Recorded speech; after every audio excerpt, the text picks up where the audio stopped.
I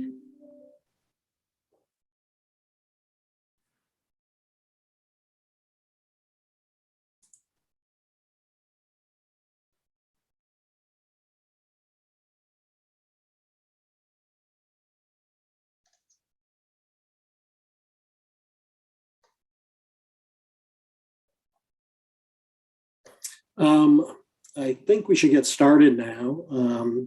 Once again, this is John Paralisi, the Spark Project Director.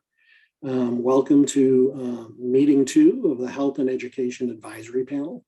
Thanks everyone for taking the time out of your schedules to attend the session. As I get started, before kind of going through this whole slide deck in order, I did want to kind of maybe jump to a couple slides to provide some framing about where we are that hopefully will maybe put people's a little bit more at ease after getting an incredibly long list of submissions and pre-reads. So the big net of this is the fact that for this session, no one is required to have completed or even started those pre-reads. If you look at kind of this filter slide, it kind of talks about where we are now. And we are, at the second session of 5, and we're right at the point where literally, a little over a day ago, we captured all of the submissions from a number of different sources. And so the goal of this session was to take the work that had been done in the last session around the focus areas and the additional areas that were added based on the input of the panelists. And we have been pulling together some of the research in those areas as well. To then begin to kind of place those submissions in that context.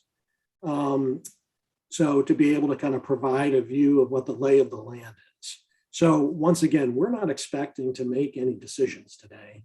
This is really just a chance to be able to get everyone here, the information as early as possible to begin to look at, so that when it comes to meetings 3, 4, and 5, and the panel is going to need to start making some decisions about where to prioritize, it will have had the information for a while.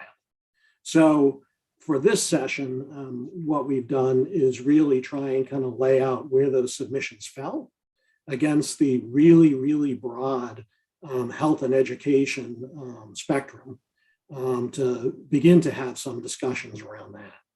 And we've kind of broken out the discussions in each one of those areas.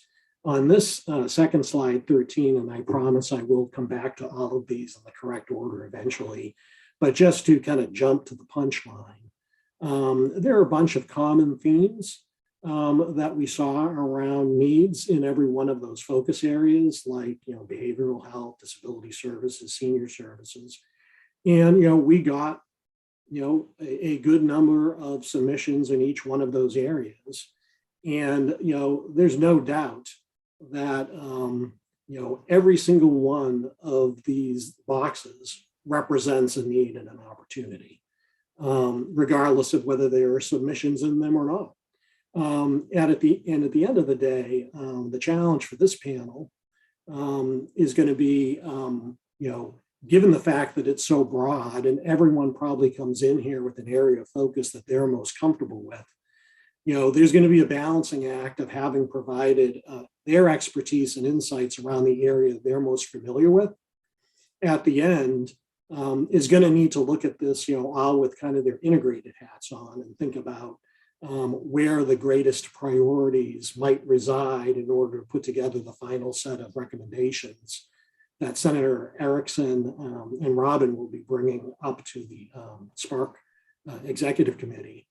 But that's part of the opportunity here, is to think about this in an integrated sense. The Spark Executive Committee, one of their big goals was to be able to look at all of this in an integrated manner, just in terms of being able to think about priority setting. I think it was President Masterson who put it a good way, saying, when I say yes to something, I want to know all the other worthy things I might be saying no to. And that is a going to be particularly true within this panel, where there are an awful lot of needs, not all of which will be able to make it to the top of the priority set right now. And so, our goal as a support group is to try and help the panel provide information and provide ways of thinking that through. And then the Spark Executive Committee itself, has replicated this process, not just within health and education, but, asking panels in connectivity, as well as economic revitalization and efficiency and modernization, all to kind of come up with a set of priorities within those spaces and bring those to them so that they can make some integrated decisions. So once again, we don't expect everyone to have been able to go through all of or any of the information that's out there in terms of the submissions and any of the follow-on research from the last session. We just wanted to get in your hands early so that as we continue through this process, you'll have had a chance to absorb it. But once again, for this session, what we've done is we're trying to kind of, we've gone through it and we're beginning to kind of portray it in some of the emerging themes that are coming from that. So hopefully that maybe puts people's minds a little at rest as we go into this process. So that being said, before I go into kind of starting to walk through this process, and one last thing is, I was the one piece of feedback that came out of the exit surveys for every panel that everyone agreed to was that I should probably talk less at the start of these. And so we have set up this document to really make sure we have a lot of time for discussions around some of the themes and the trends that we've seen out of the submissions and some of the additional analysis to be able to engage in discussion across the panel as you guys begin to kind of wrap your heads around the entire opportunity. So with that being said, before I start walking through, Senator Erickson, do you have any kind of thoughts or comments? Thank you so much, John. And I just want to thank you and your team for providing these resources and materials. I don't know about any other panel members, but to me, 250 submissions is a lot. So I look forward to going through in more detail on those. And I just appreciate everyone being having their time this morning to go through these and try to come up with some way to structure it. And look forward to the discussion. And with that, I will turn it back over. Great, thank you. Robin, are you on the? Okay.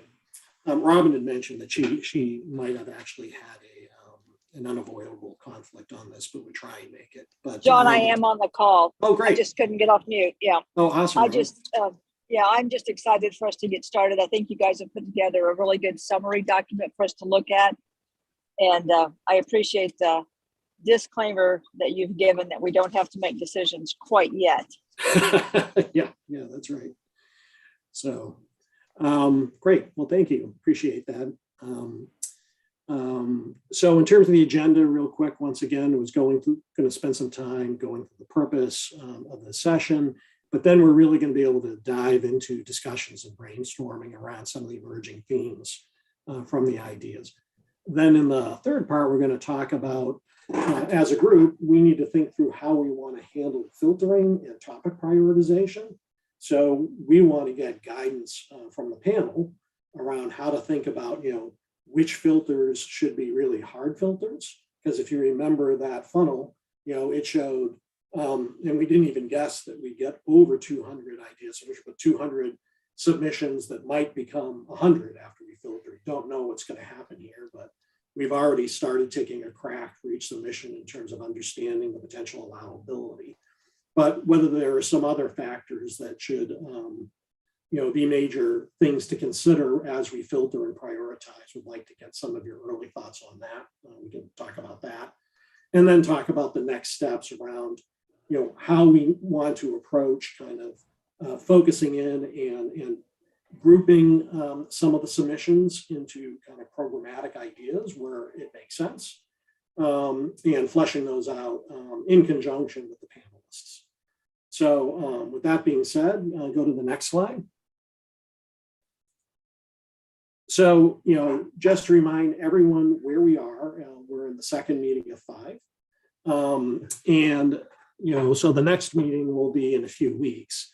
Right now, once again, mentioned it before, we are really in the initial idea brainstorm. We're looking at kind of what information we've gotten from the submissions, and also how they fit into the needs matrix that we had presented and then modified based on the input of the panel last time to add a few areas. And so, we're going to spend the bulk of our time having some discussions or what's come out of that thematically.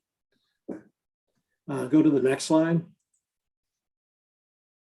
So, the next slide is just meant to kind of give everyone a feel for, how to think about this process. So in the first session, we had identified some areas of focus. And then a couple others were added in around disability services, senior services to focus in on.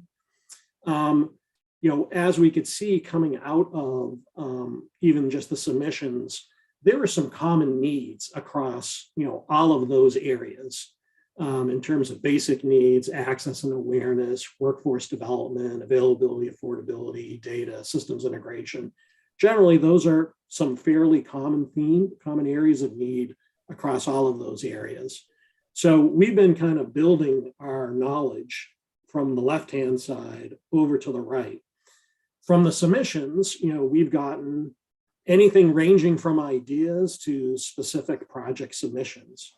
In a lot of cases, those will, there are some project submissions that are all very similar.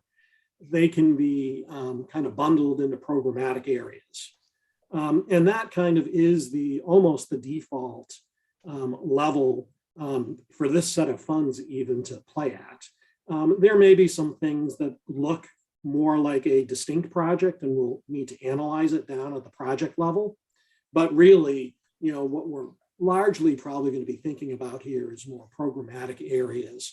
So we will be looking at kind of acknowledging 250 different submissions, but a lot of them are going to be similar and are probably going to get bundled up into programmatic areas. Not that they'll get lost as individual submissions, because they still exist within those programmatic areas. And in the areas that get approved for focus by the panel and by the Spark Executive Committee, once an area is approved, those submissions will then be still within there in that area to be looked at through a procurement process. Once again, this particular set of funds had some special requirements around it with how that procurement happens. So that would happen outside of this particular panel.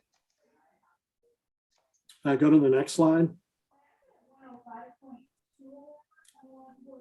In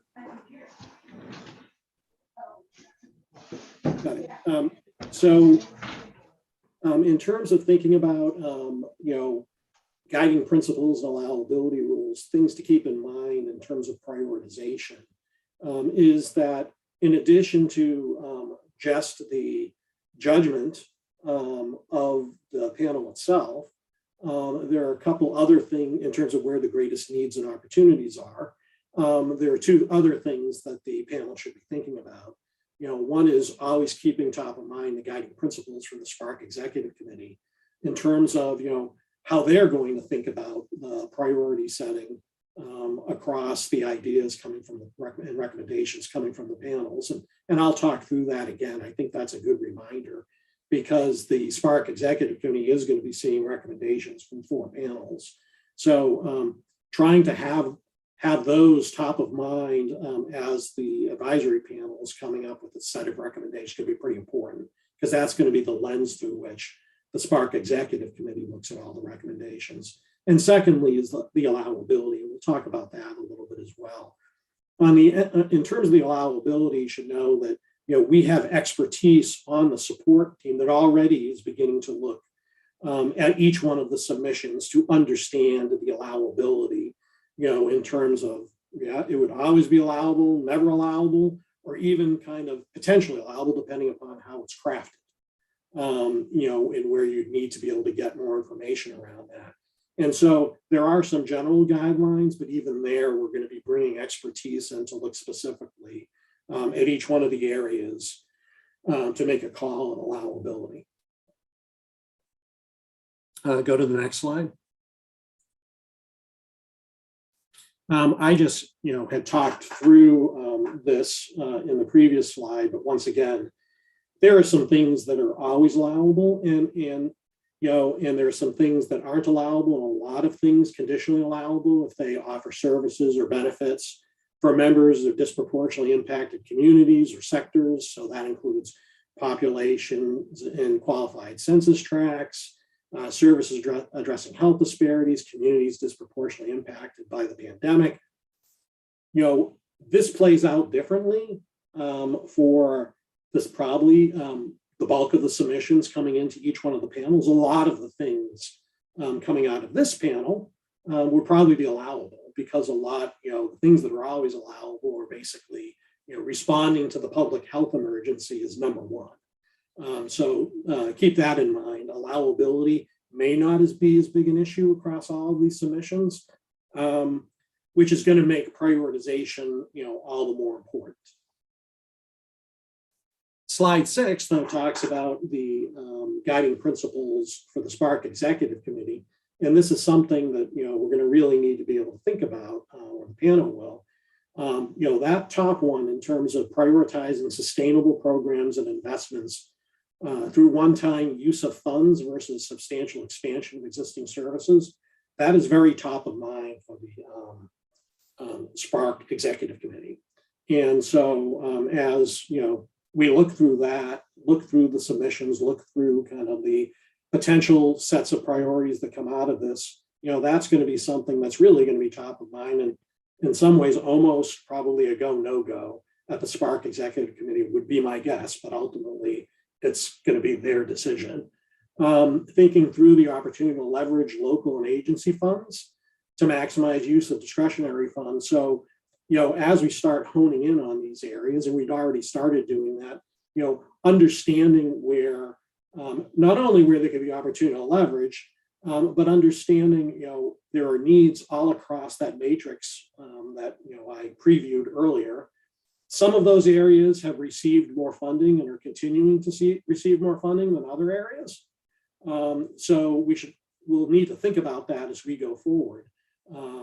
Potentially thinking through the areas that may have received the least funding, but also have the greatest needs, are certainly areas to kind of really keep in mind. And then foster long-term systemic impact for Kansas is going to be really important. And then ensuring the appropriate amount of flexibility with the investment strategies, ensuring that, whatever comes out of this, we can measure results, transparency. Those are all going to be important considerations in terms of the guiding principles that the SPARC Executive Committee has already put a lot of thought into. Go to the next slide. Just to, and I'm going to stop. We're going to get into discussion very quickly, but just wanted to acknowledge a few areas, both based on the panel's feedback of the previous session, as well as some of the requests in the exit surveys. The support team kind of pulled together some fact packs on, mainly around existing research. And I would say that KLRD did a yeoman's work in terms of pulling all this information together. There's a lot of information, so we should all thank them for that. But we did pull together information that was sent out to folks. Once again, don't expect you to have absorbed all of that at this point, but kind of wanted to get it into your hands as early as possible so you could start looking at it in the areas of senior services, disability services, and literacy. And here just have some kind of a high level, top line things to, maybe note from that, needs in every single one of the areas, but also maybe a little bit more texture around each one of them, as well as, noting all of the information that exists in one of those areas.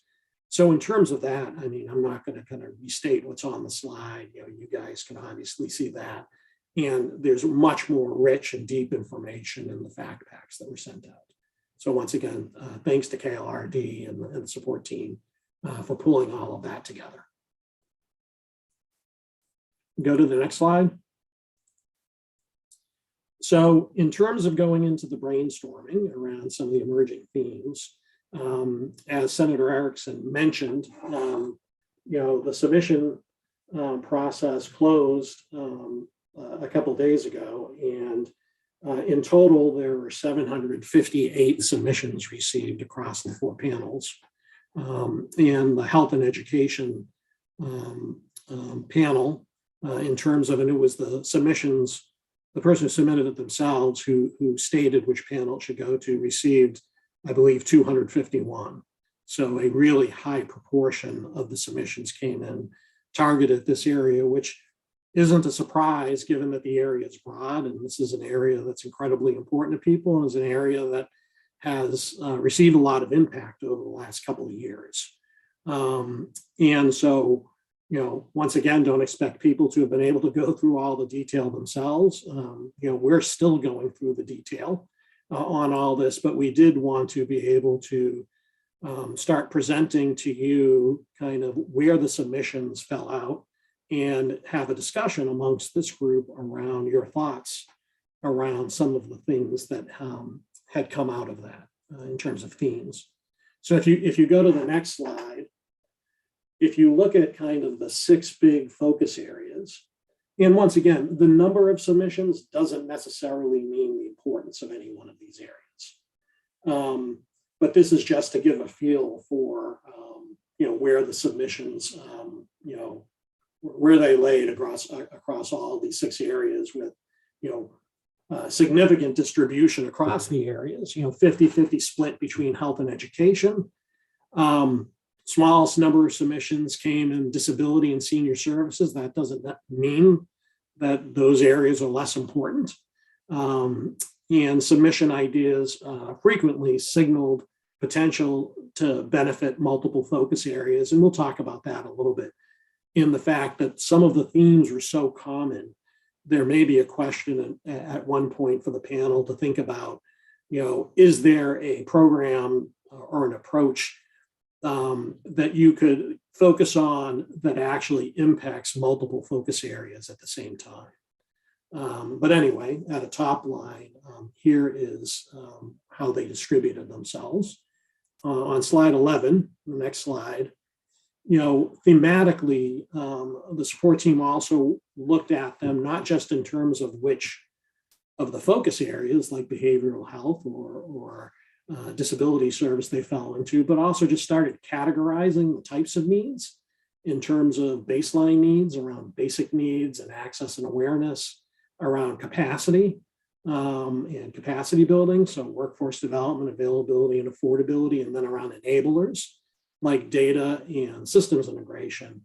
So when you look at, you kind of put the submissions, you kind of flip them on their side, you can see them through a lens where you see a lot of kind of common thematic, common themes as a way of grouping them as well. And this could be important, not just for a way of being able to structure the information, but also, once again, there could be, as we step back and look at the submissions and what's coming out of them in more detail, not only just some common themes, but maybe even some common platforms for approaching issues and opportunities that could impact multiple areas of focus. So on the next slide, that's exactly what I had talked about in terms of thinking about where the intersection might be of the types of needs in each one of the focus areas. I've given you kind of the preview, which is the next slide. You can go to that right now, around kind of where those submissions played out there. So being able to think about ways of categorizing the information, and eventually being able to set priorities is going to be incredibly important.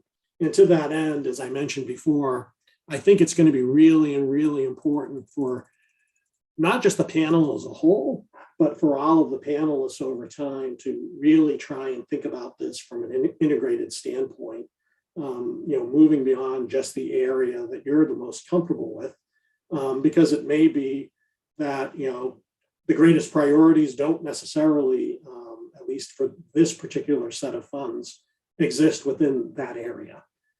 So that's going to be a challenge for everyone just because of the breadth of health and education in general.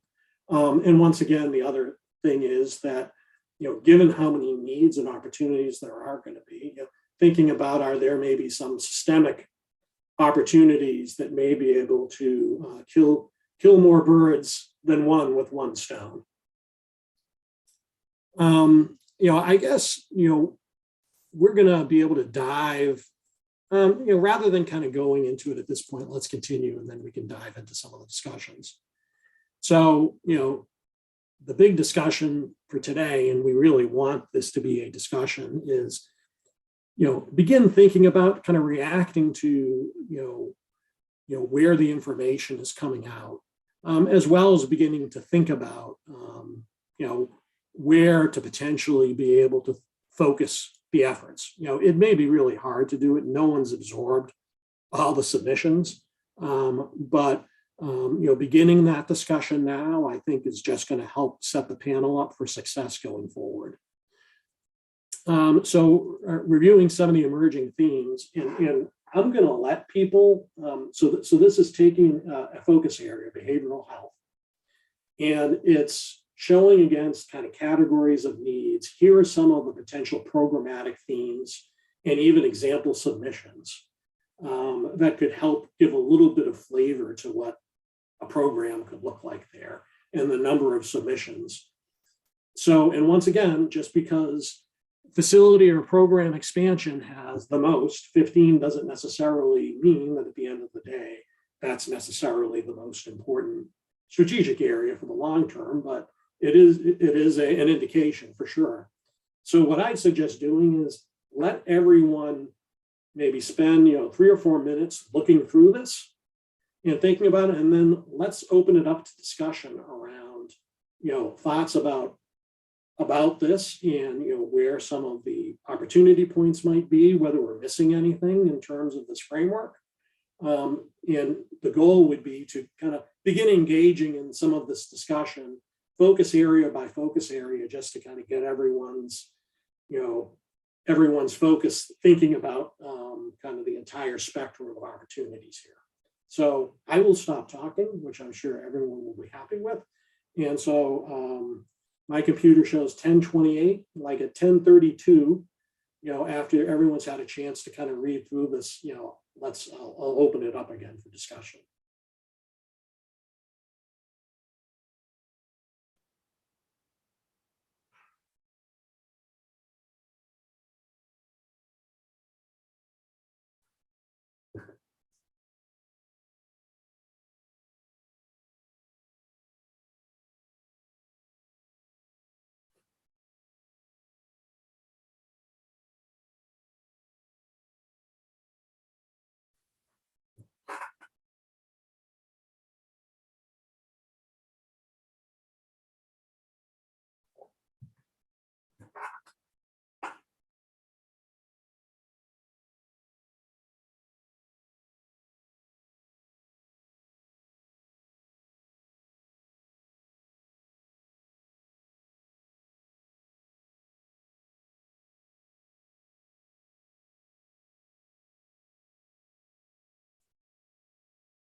So I'll start the discussion again in a bit about a minute. One thing to note here too, though, is that if you look at it, it was an awful lot of submissions in the kind of capacity area. The one thing out of fairness, and I mentioned before, the number of submissions doesn't necessarily reflect, absolutely what the opportunity might be, but it may be a pretty good indication of where Kansas is thinking in terms of the people who submitted. The thing to note, though, is around things like basic needs, social determinants of health, community-based resources. You'd note that some of those don't have a number against them because they got counted in some other areas, because in some cases it was hard to make them, they were things that could impact behavioral health, but they weren't necessarily specifically aligned just towards behavioral health, at least in the submission itself. So there are some things that don't have numbers against them in terms of numbers of submissions.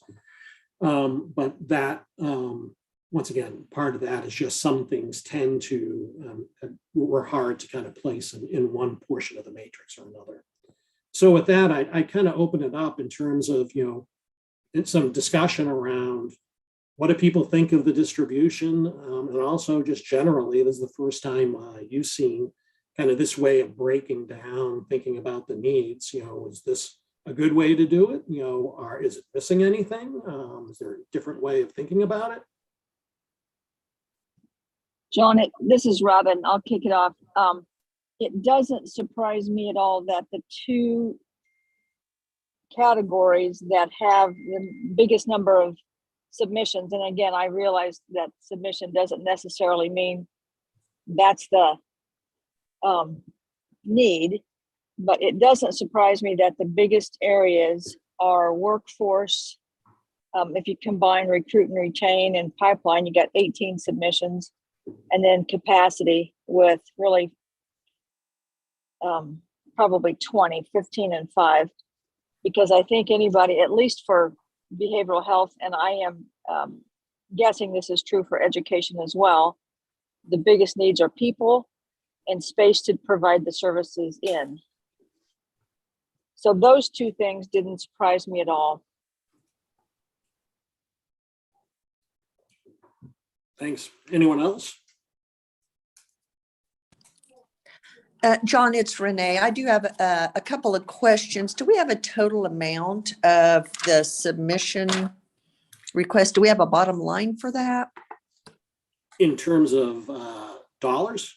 Yes, total dollar amount for the submissions. Yeah, we haven't. I'd actually wondered about that yesterday. I don't know that we've added it up at this point, but that'll be a next step. We'll look at it. I mean, my guess is, just eyeballing it across all of the submissions, it's billions of dollars of submissions.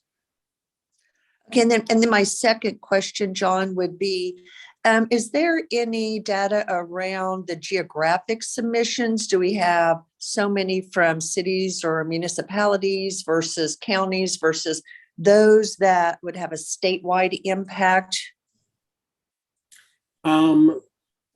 We asked the questions that would allow that to be sorted that way.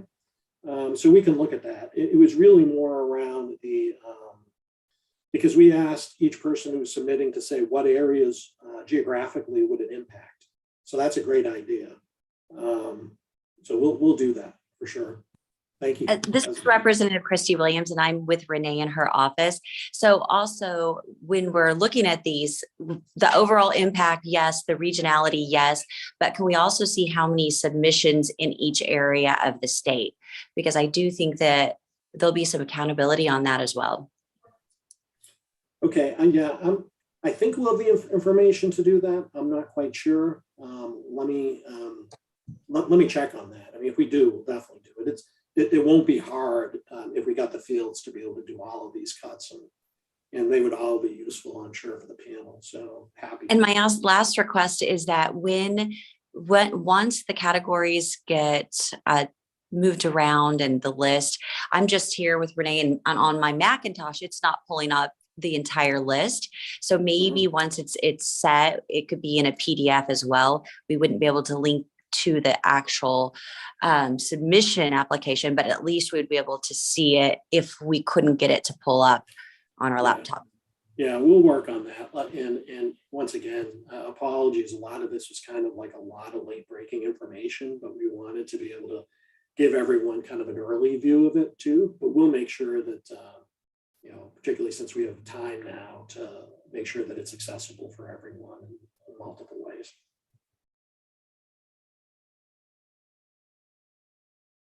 Any other thoughts around behavioral health in terms of surprises? Anything else, anything people think is missing here? This is Sean. I think for the most part, I agree with Robin that this really wasn't surprising that majority of the submissions were around workforce and availability, affordability. And to answer Senator Erickson's question, because I was curious about that as well, as the total amount of requests, it was 2.6 billion when you go totaled up. Yeah, I did get a note from the team. The total was 2.6 billion, but there was one really large request in there that knocked it up to a higher level. And then one or two additional thoughts. My guess is there's going to be a pretty broad cross-cutting theme with the recruit and retain incentives between the different focus priorities. So just my 2 cents, I think it'd be helpful if we somewhat tried to address those together and had a better understanding of what's been given, what hasn't, what other funding was available, what other states have done. So it's not a hodgepodge type of disorganized recommendations or approach around that particular theme. And then when I was looking at some of the, just the initial skim of some of the proposals that were more construction or capacity building, to use dollars for those, whether it be a school or mental health hospital bed expansion, it'd be helpful to know through the filter and scoring system or in some manner, just while this is one-time funding, what is there long-term funding for those? Is it a reallocation of resources? Is it using existing funding? Just as somewhat popped in my mind as I was looking through the initial list. Yeah, particularly given the focus of the Spark Executive Committee, I think, big focus on one-time use of funds. And even if it's something that looks like it may be a one-time use of funds, we're going to need to understand any type of kind of trailing costs that could be incurred with a largely one-time use of funds. So for sure. Good point. This is Robin again. I echo what Sean said in the beginning of his comments, that it would be nice to be able to look at what, both from a state perspective and a federal perspective, we've already spent on recruit and retain. Yeah. Now, I'm not going to say the need isn't still there, because it certainly is, but it would be good to look at how much we've already spent in that area. Yeah, and this was into another point I think that you were making, Sean, correct me if I'm wrong, was that recruit and retain is maybe an area where if you look at that need, the solution could, or the approach could go across multiple focus areas, right? Behavioral health and other areas. And so we've even toyed with, maybe rather than looking at this as the first cut by focus area like behavioral health, to really look at it more by those needs like recruit and retain, right? And so we've, the sport team has cut the data both ways. And I think that and you'll see a later slide where it begins to kind of touch upon what you see when that happens. But I think the panel is going to need to think about it both ways, right? There are going to be some, I would suspect, some initiatives that get prioritized that are squarely within a focus area. And there may be some that are actually maybe more around a need and may cut across several focus areas. Yeah, I think that was what you're getting at, John, right? Yes, it was. Thank you. All right, well, let's move on to the next one and kind of just go through the same process. So early childhood development, once again, it's 10:42. I'll pipe up again around 10:45, 10:46, but you guys, kind of take a look at it and then we can kind of have a similar discussion again.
One thing once again to note here is there are no submissions or no number for them next to social determinants of health, because the submissions are represented in the general health bucket. So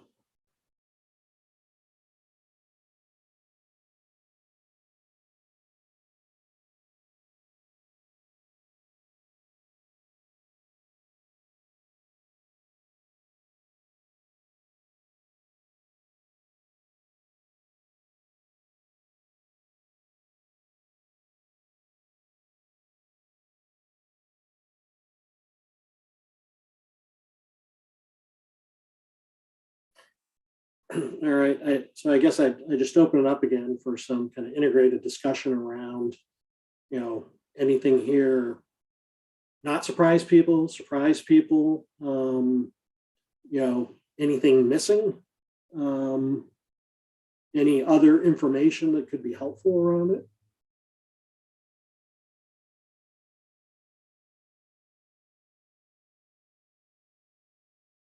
Any general observations?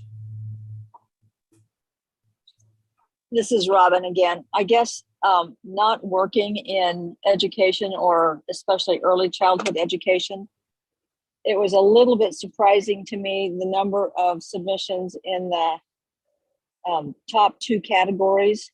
Mhm. That really is which really speaks to the incredible level of economic need Mhm. in our state,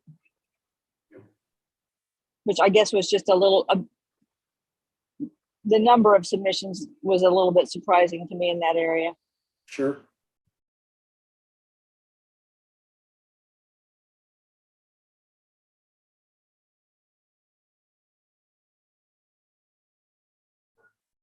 Anyone else? I mean, once again, this is an area where capacity, and this will be the case probably across almost all of them, particularly, but where capacity is an issue. And with some of the kind of pre-work that had been done, that had been an area that had been kind of highlighted from a data standpoint as well.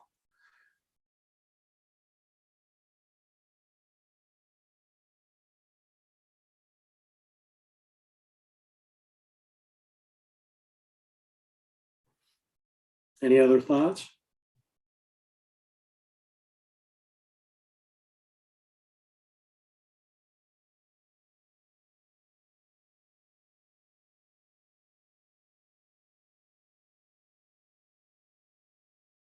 Okay. Let's move on to the next one.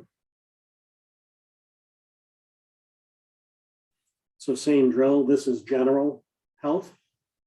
And so let's go to 1050, take a look at it, and then we can kind of talk about people's observations after having, looked at where the submissions fell and also just kind of the nature of some of the submissions.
Any initial observations or thoughts here? Once again, this is the beginning of the discussion on these things.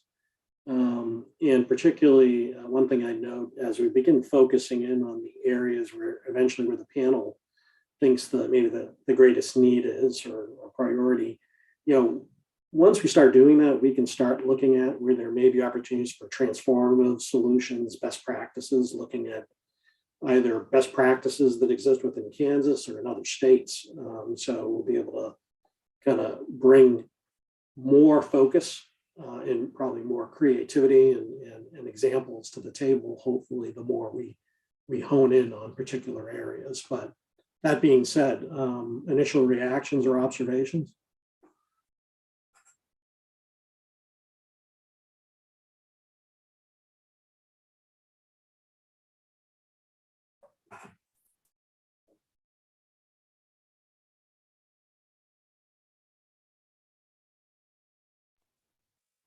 John, I'm sorry I'm talking every single time. I hope some of my other committee colleagues will jump in and speak as well.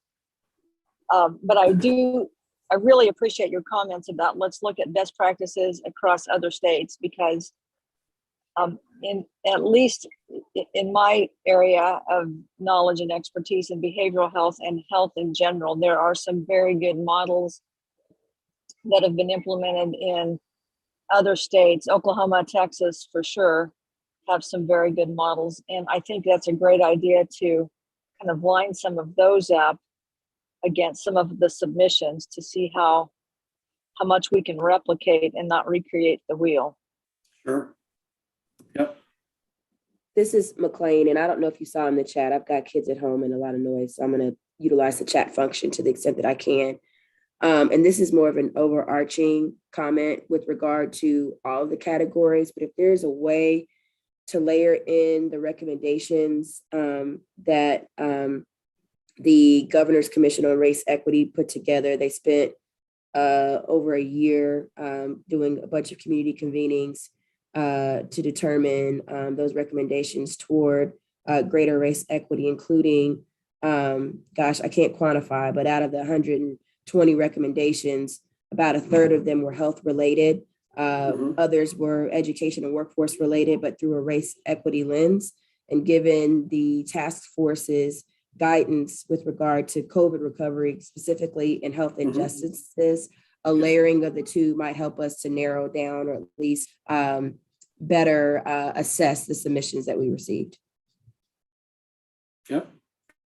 I mean, we can certainly do that overlay for sure. I appreciate that recommendation, McLean.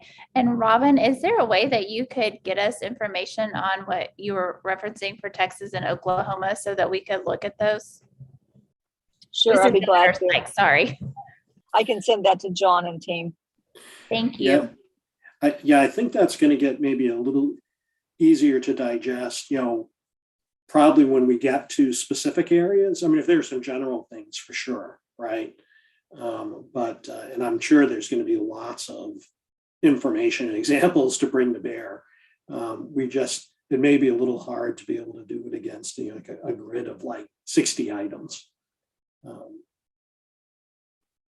We could share it, but it would probably be just a lot to absorb. I just noticed it as I was going through the submissions last night. I just noticed that there were several that were consistent with some things that Oklahoma City and Texas have both done in the area of homelessness, access to basic needs, access to health, and access to behavioral health. Yeah, for sure. Yeah, any examples that we can see where someone's been trying something maybe different on the ground and gotten some good results. Yeah, certainly. We'll work our best to bring all those to the table, and maybe even some experts in some of those areas where warranted. As we work through the process. One other question: no one's reacted to anything on the enabler side around data and systems integration, around either kind of some of the submissions that came in around ecosystem integration and just data and IT. I mean, how are people kind of thinking about that area?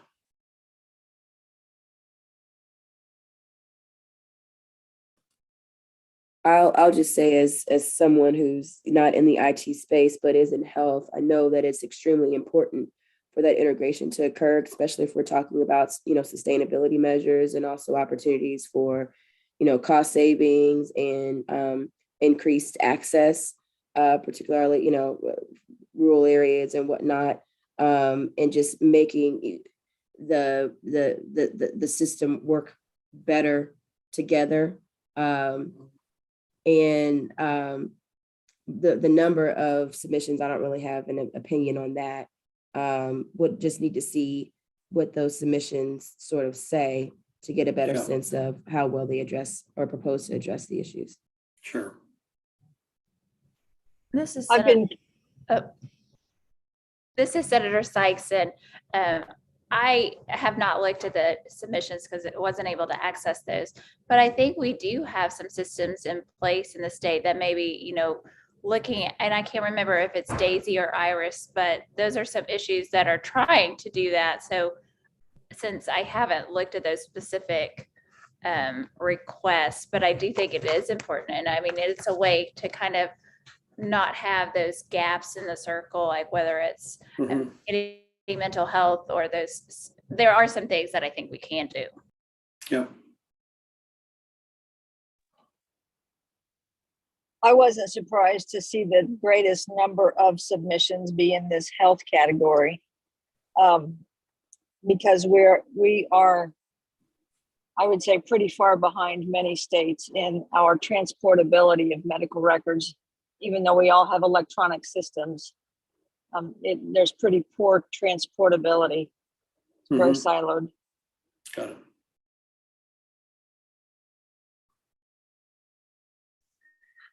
John, it's Senator Erickson.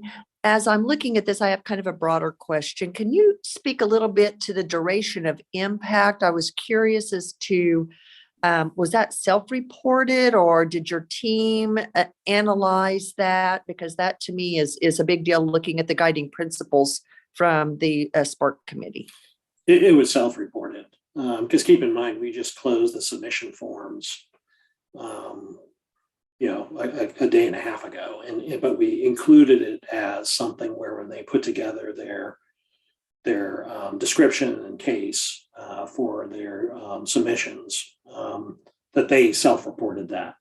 I think that as we then eventually go into within the priority areas, starting to then do some scoring and prioritization, the panel with the support team are going to need to then take a hard look at some of those things to say, okay, yeah, well, what do we feel based on the information that we have and our judgment? But we have the data to do kind of some preliminary looks at it based on self-reported information.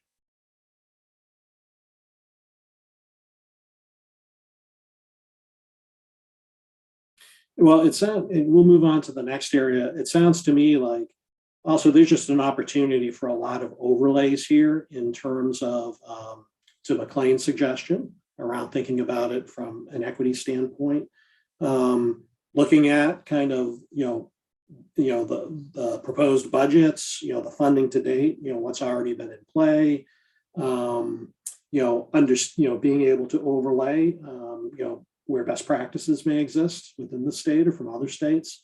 There's a lot that we can begin to overlay on this. And we're going to need to for the panel itself to be able to set some priorities. So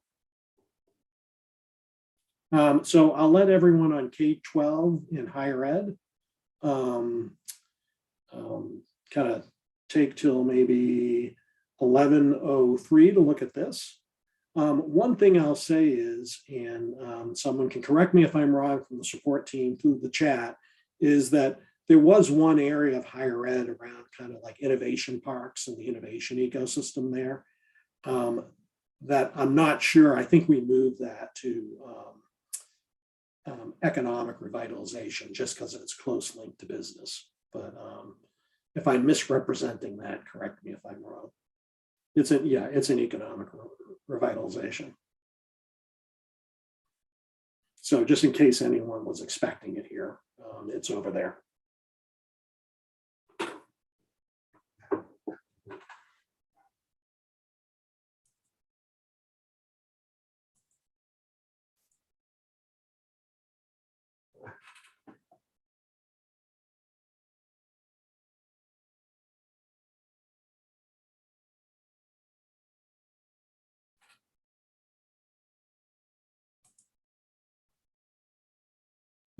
John, this is Representative Williams. Can you refresh us with what the estimated total for our Sparks Committee for Health and Education, that total spend amount would be? We haven't, the Spark Executive Committee hasn't set like ranges that it wants to see from each individual panel at this point. It may going forward. We're going to be setting up a meeting with the Spark Executive Committee in about a week and a half out.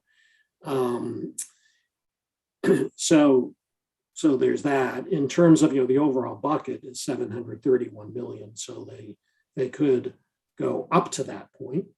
The other thing to keep in mind in some of these areas, there may be areas where there are other source of funds as well, or ability to be able to leverage local funds. But generally, I do know the Spark Executive Committee is expecting to get well more than $731 million of funding ideas, in aggregate across the panels, because that's the only way at the Spark committee level, they're going to be able to make those integrated trade-offs.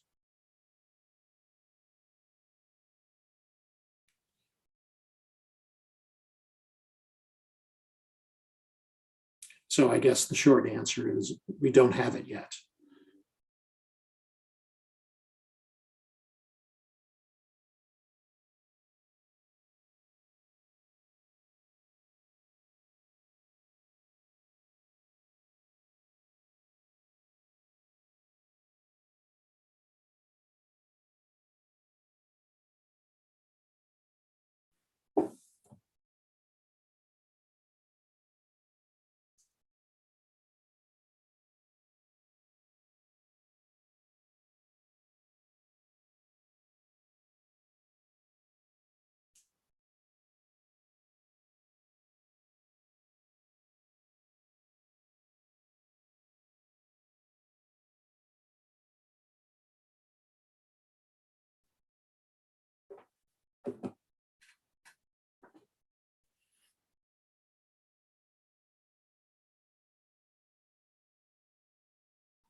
I guess diving into this one, once again, opening up any observations?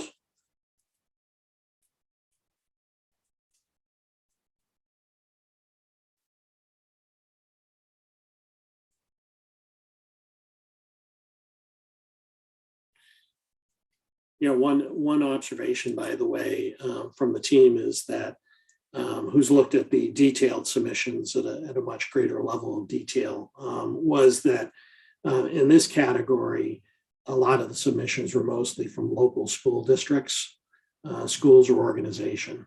The Department of Education only had one request, and that was in the cybersecurity area, and there weren't many on the higher ed side.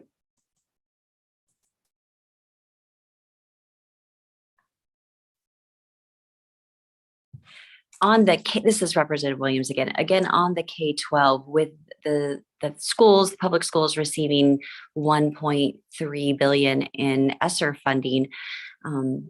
I would think that just from one perspective that they would be lower priority.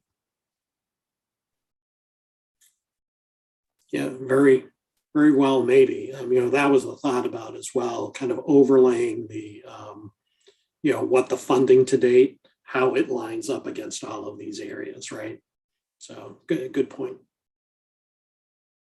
And the other point I would make is that many of the agencies, departments that are funded through our state, they have access to funds. And I would think that another potential priority of ranking would be who doesn't have sufficient access to support.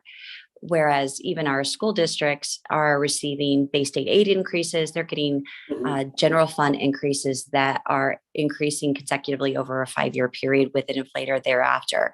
So, and that's just one branch, but then, or one agency, but there are many that the state takes care of, like a KDHE and so forth.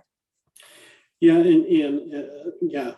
Point taken. And that was actually a little bit, I think we talked about in the first session of, you know, a lot of the focus in the initial fact pack was more around behavioral health and childhood services, partially because just the depth of the need and maybe the lack of a lot of focused funding in some of those areas. But, you know, in some other areas were brought up as well that where those issues probably exist too. But that was a little bit of the thought process that went into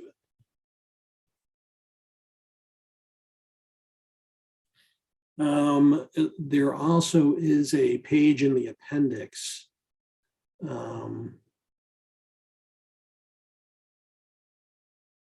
It's in this appendix. If it is, let's flip to it, take a look at it.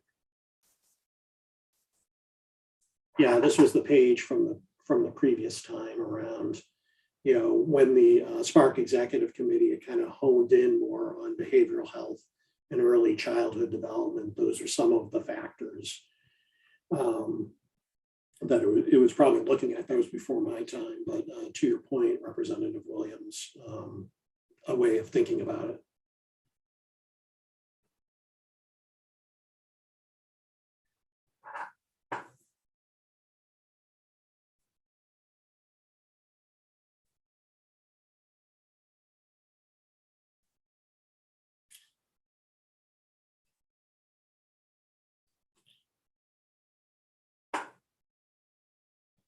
All right, before we move on from this, any other thoughts, or should we move on to the next one?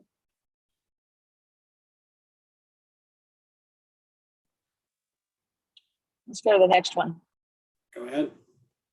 Move on. Disability and Senior Services, let's go to 1110. Read through this, and then we can have a discussion around it.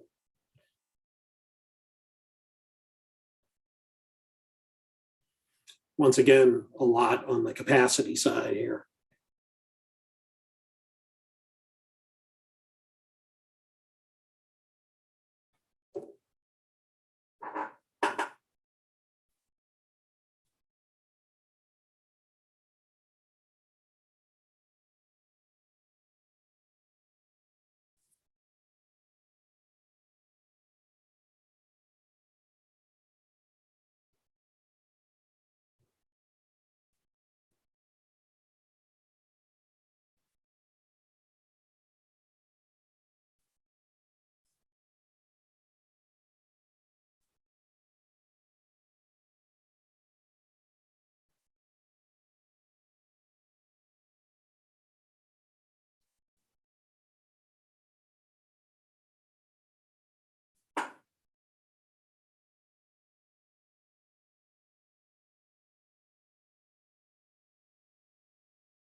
So open it up to discussion, same game plan, reactions, observations.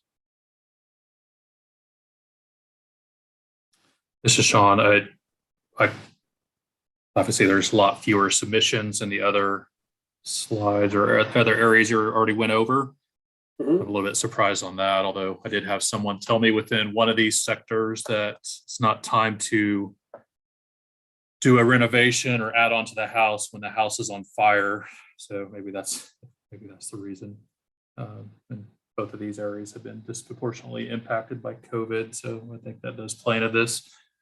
And as I skimmed the requests from what was sent last night, there were some large proposals around where there's 5 around recruit and retain incentives. So again, I ask that we look at that as a cross-cutting theme between the areas.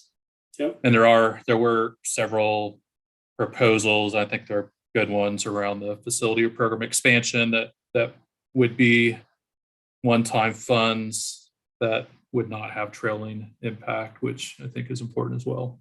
To use existing funds or other resources where one-time funds are helpful to build capacity to be able to keep people at home longer, whether that's supportive housing or renovations or additions or whatever that may be. Mhm. Yeah, and the other way to look at it, I mean, certainly understanding how many submissions came in the various areas is good. It's a good piece of information to have. But I think if we look across just all the submissions across all the panels, there are definitely kind of some sectors that kind of maybe even coordinated a little bit more in getting the word out in terms of putting in submissions.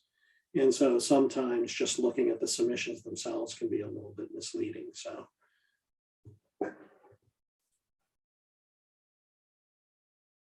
And the other thing is there may be some real overlap here with some of the other focus areas like behavioral health.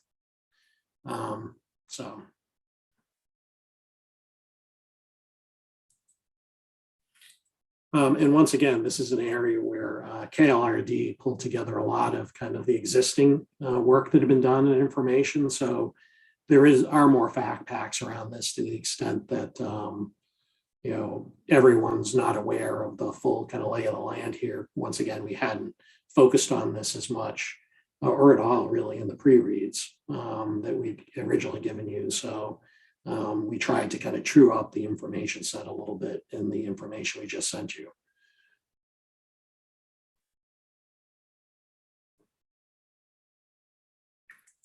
Any other thoughts here?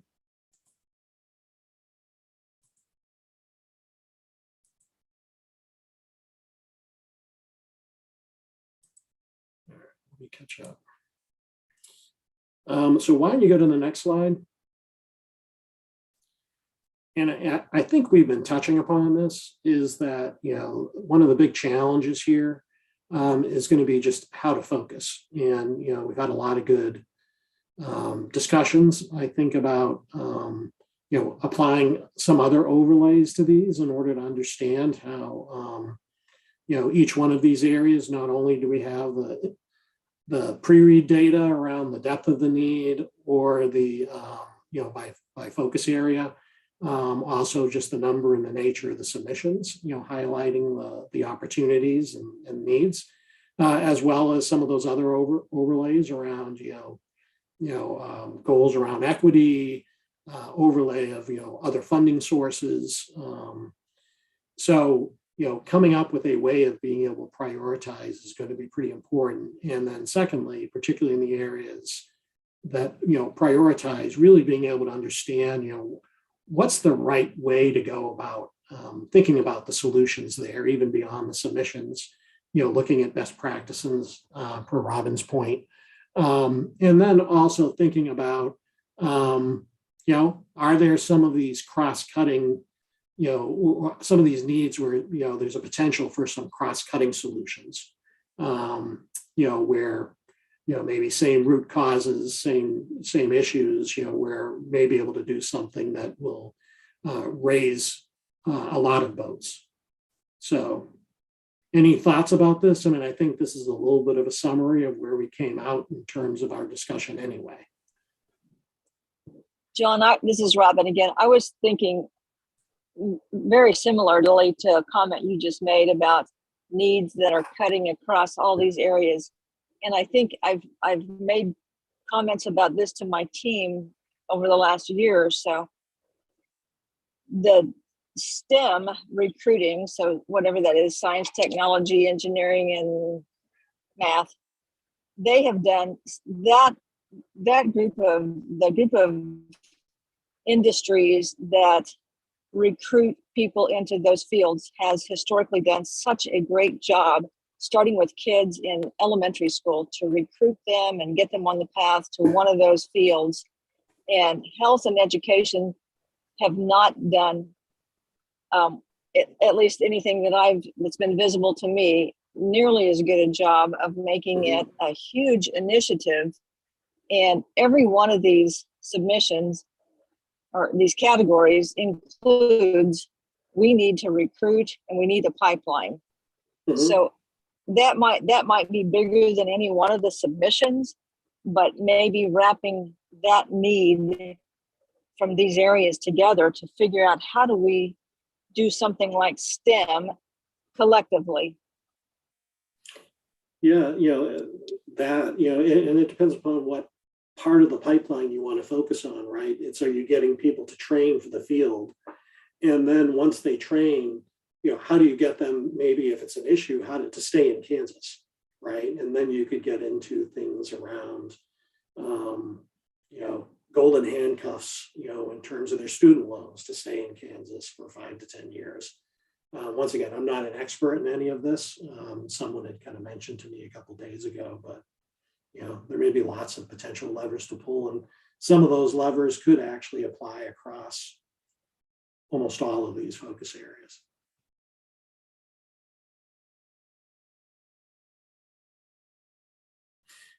So you can go to the next slide, and everyone's going to like the next slide, because the other common theme was, hey, give us a little bit of a break in the middle of these sessions. So I suggest we take to about 11:21 or 11:22, give people a chance to kind of catch up on their, on their emails and texts, and then we'll come back and then we'll talk more about, how we're going to approach the filtering and prioritization, get some early thinking on that, and then talk about next steps. So why don't people take, we have a good amount to take to like 11:23, and then we can regroup.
Okay, we're in the 1 minute drill. We'll try and get together in again in about a minute.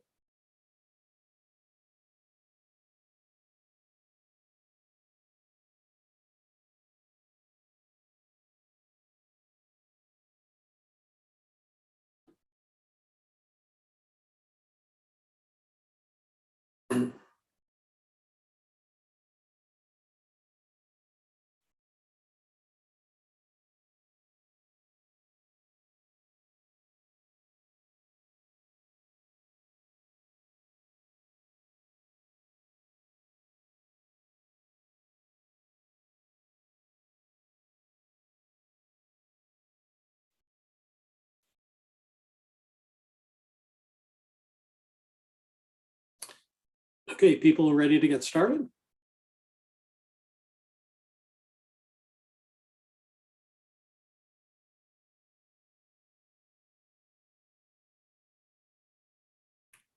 Okay. Going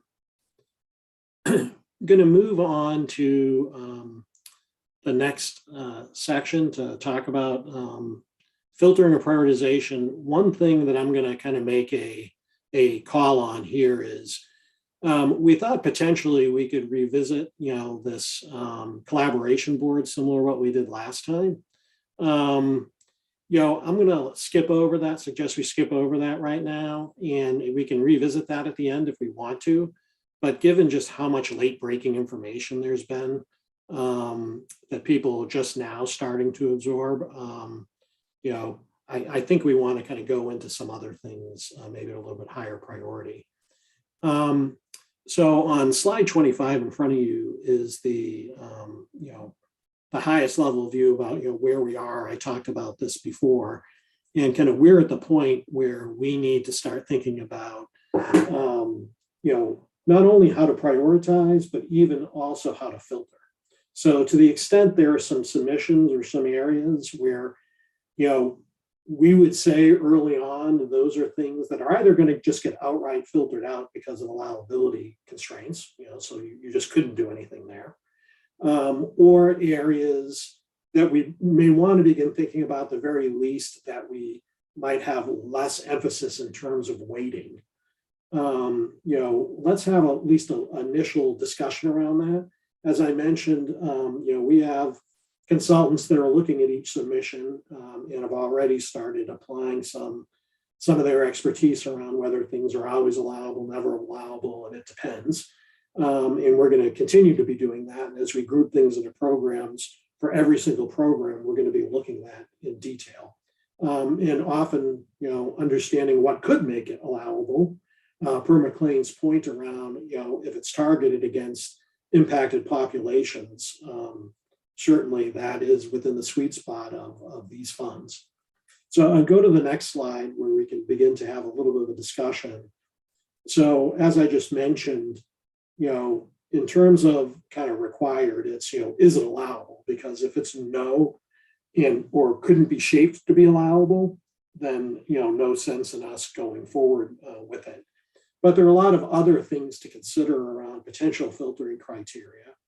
In some cases, they could be just a hard filtering criteria. In some cases, they could just be things that we kind of take into account as we move forward. So alternative funding, can we fund it with non-SFRF dollars? Is there an existing program that's similar or one that's envisioned? Investment type, is this a one-time or an ongoing investment? Once again, that's a really important area in the guiding principles from the Spark Executive Committee. And then even funding scale, I don't know if it's necessarily, this is probably a little more of, is this a broader idea that could have a breadth of impact, right? As opposed to something that may just be very, very narrowly focused. So anyway, kind of curious people's thoughts around, from their perspective, how we should think about these filters from their standpoint, given the discussion we've had, probably beyond the allowability one.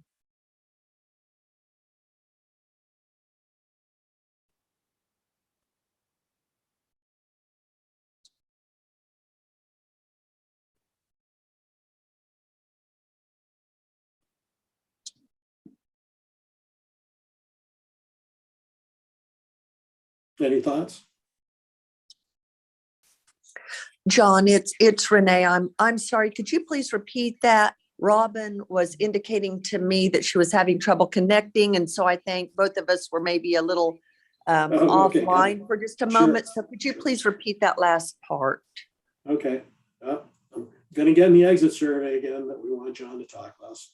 Um, so, as we think about filtering, there are a number of these submissions that, so many of them that, if we have an opportunity to filter some out, we probably should, because that will allow us to be able to place more focus, things like best practices, creative solutions against the things that we think are going to be the highest impact, at least coming out of the gates. We'll score everything eventually.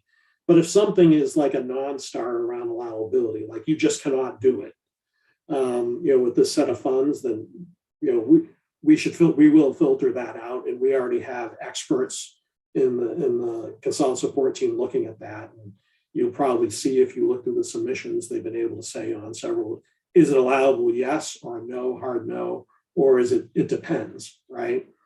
Then there are a bunch of other filters that could be potential filters.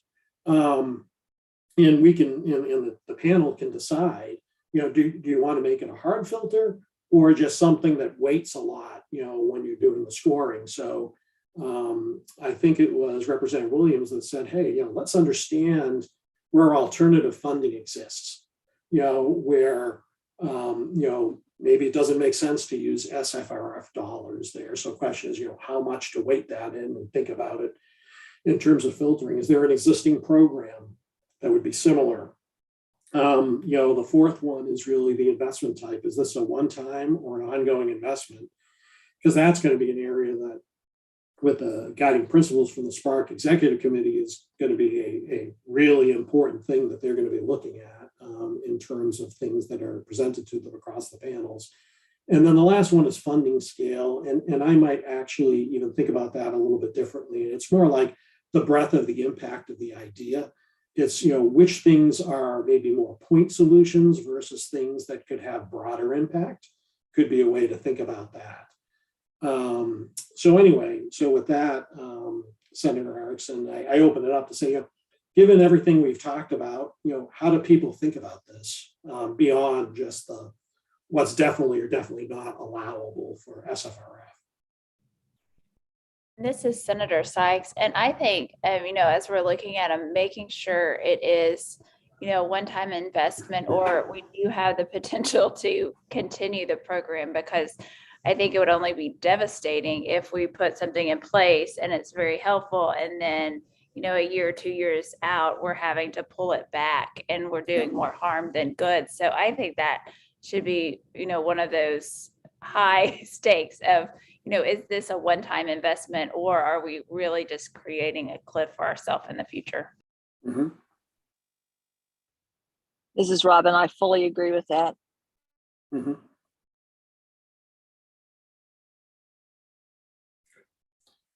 Any other thoughts? Yep. McLean agrees as well.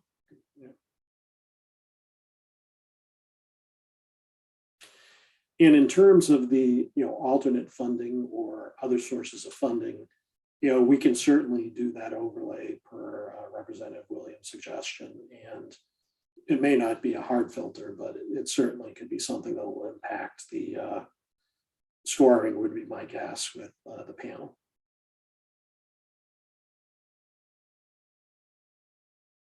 Anything else?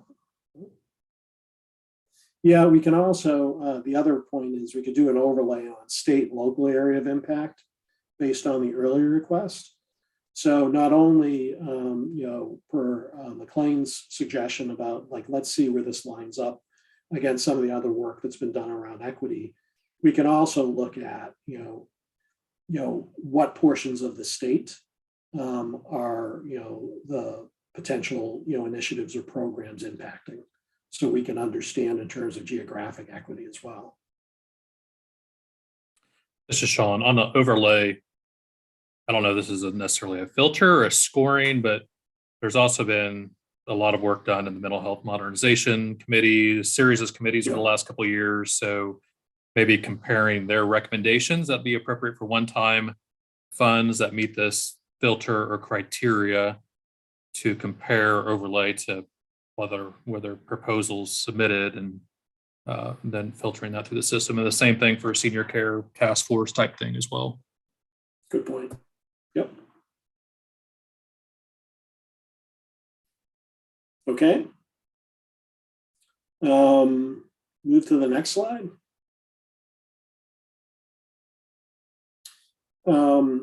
So next step, we're going to finalize the filtered list of programmatic areas. So part of that is going to be involved. So just to kind of level set everyone, of the 251 proposals, we're not going to lose them, but we are going to start grouping them into programmatic themes to begin thinking about them as well.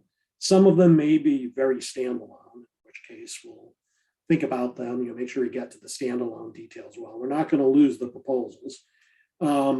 And then also be applying kind of the filtering lens to them, so that ones that just cannot fit with this set of funds, just in terms of the allowability guidelines, we'll note that. And they won't make it through to the next level of consideration, because they're going to be ample points of consideration as we go. And then we also want to begin to kind of help move the process forward, in partnership with the panelists, actually conduct some more detailed review around those programmatic areas, and set ourselves up for beginning to think about even the discussion around scoring some of these things so we can set priorities. So go to the next slide. So between now and the next session, which looks like it's probably going to land at the start of March, the one thing we'd like everyone to be able to get a chance to kind of play around in the submissions a little bit more and look at them, look at some of the additional fact packs that we had sent out, submit any specific research requests to us in any of the areas, and particularly if there are areas where you think, bringing forward best practices, or even who might be the people to tap on there. Would be great, and potentially even bringing experts in. And we're going to be working to build out those program templates. And as we build them out, interact with the panelists on those program templates to begin kind of getting your thoughts around them. And it'll probably be a little bit easier to envision when we get to what those templates look like, and help you understand what we're asking for. So go to the next slide. So in terms of each area, programmatic area, once again, this is a little bit what we're trying to aim for in terms of being able to have a description around the program, the goals, eventually getting to what the target asks and minimum viable ask would be if you're going to move forward on it.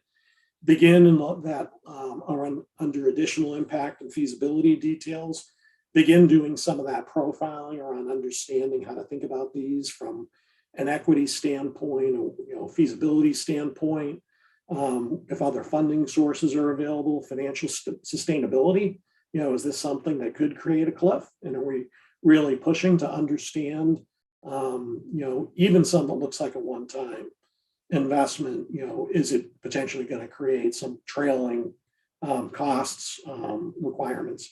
And then some additional considerations. So making sure we don't lose sight of the submissions and the projects that, fell into those categories, the allowability considerations, and understanding some of those interdependencies between each particular kind of program idea versus some of the other areas, because there will be some linkages. And at the same time, as we're working as a support group to kind of begin building these, you'll in the follow-up, the exit survey, we're going to want to get from the panelists, okay, which areas are of most interest to them, kind of raise their hands around areas where they would like to be able to kind of roll up their sleeves and get involved with it. Once again, the heavy lifting for the start of it, to react to is going to be done by the support team, because everyone here is day jobs. But it's really going to be with the panelists around getting them thinking about each one of these areas around those key discussion questions at the bottom left. So go to the next slide, because that just kind of lays it out. So as usual, we've tried to kind of templatize everything just because there's so much here. We want to make sure we're efficient around kind of capturing information and leveraging your time. So in each one of the areas, what are the pros and cons of that program area, that set of ideas? How do we ensure the program meets the guiding principles? Does it? And how do we ensure that if it doesn't, that it does? And what are some of the other questions that we may want to dive deep on, just so that we make sure that as the support team is kind of pulling this stuff together, we're like fully engaged with the panel members between this meeting and the next one. Any questions around that? I'd open up, but the one thing to note too is that, and I think I mentioned this during the kickoff, is that this is kind of a novel approach for thinking about strategy and prioritization at the state level. And so we kind of have done as good a job as we could in terms of planning it out ahead of time and what each step would be, just for efficiency's sake, and to make sure we're bringing the right information to the panel and the SPARC executive committee to be able to make important decisions. But since this is kind of the first time doing something exactly like this, the only thing that we knew for sure was that as much thought as we put into the process, it was going to be wrong in some ways. We got into it and we need to adjust. And so, the way I want the panel to think about it is that, we have basically created a process for the panel, and we'll continue to, modify it or adjust it as we need to with the panel. And we got a lot of suggestions today. They're going to be really helpful around thinking about each one of these opportunities. And so really appreciate that. We realize that these are going to be important decisions for the panel to be able to make. And anything that we can do along the way to help the panelists, as well as, any suggestions you have for, ways where we may need to course correct, please let us know. So let me just stop for a moment there and kind of get any thoughts or comments from folks before we move forward.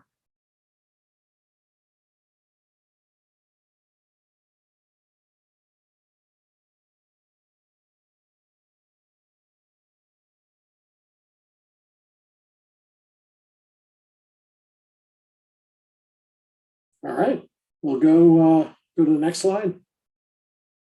I think it's good we didn't do the collaboration exercise, because I think that we've gone through a lot. We gave you guys a lot of information. There's still a lot to absorb. I really feel good about the discussions that we had today. I know it's a lot for people to wrap their heads around. It's a really broad topic area. And additionally, there is opportunity in probably every single one of those cells, so figuring out how to prioritize what to focus on, and also being able to think about how we bring best practices and really impactful, solutions to the most important areas is going to be a really big task, exciting one. So I talked about what we're going to be doing between this meeting and the next meeting. Once again, really please fill out the exit surveys to help us understand, how and where you would like to engage. In the next session, we are going to start having those templates completed and going to begin working through some of those, as well as bringing in experts and beginning to align on exactly how the panel is going to prioritize and score things.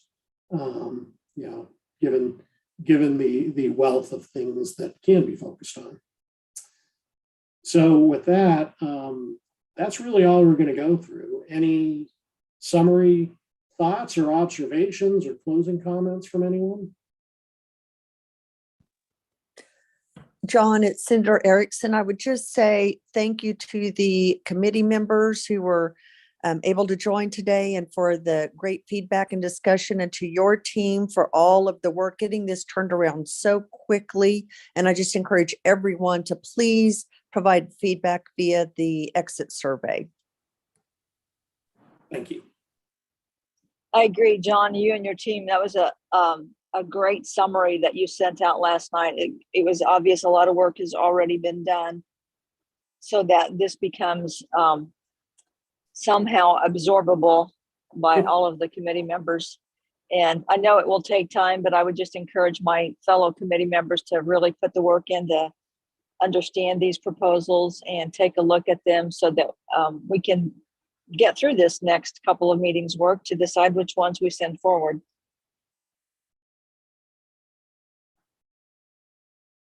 Great. Well, thank you once again. We have the team site. Hopefully it's going to get easier and easier to access over time. But on that team site is, all the contact information, so you know how to reach us, or anyone has a request or a question, reach out to me as well. Thank you.